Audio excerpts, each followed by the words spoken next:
किसी ने कुछ कहा तो तुरंत हमें रोना आता है क्योंकि हम उस व्यक्ति के बात के बारे में सोचना शुरू कर देते हैं। हमने इसके लिए बहुत कुछ किया है, फिर भी ये हमें ऐसे कहते हैं, सदा हमारी निंदा करते रहते हैं। ऐसे 10 या 15 संकल्प उस बात के बारे में जब हम रचना करते हैं तब हमें रोना आता है।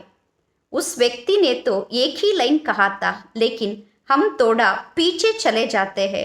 पिछले हफ्ते भी इसने ऐसे कहा था, वैसे कहा था, ऐसे सोचते हैं, फिर से हमें रोना आता है।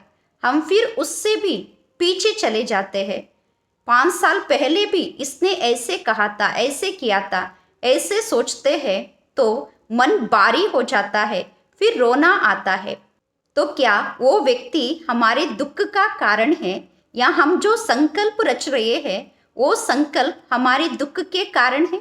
हमारे दुख का कारण हम जो संकल्प रच रहे हैं ना, वो संकल्प ही है। इसीलिए अभी हमें स्वयं को बदलना है। अगर कोई कुछ कहता है तो तुरंत मन में सोचना चाहिए, मुझे इस बात के बारे में सोचना ही नहीं है क्योंकि मुझे सदा खुशी में रहना है।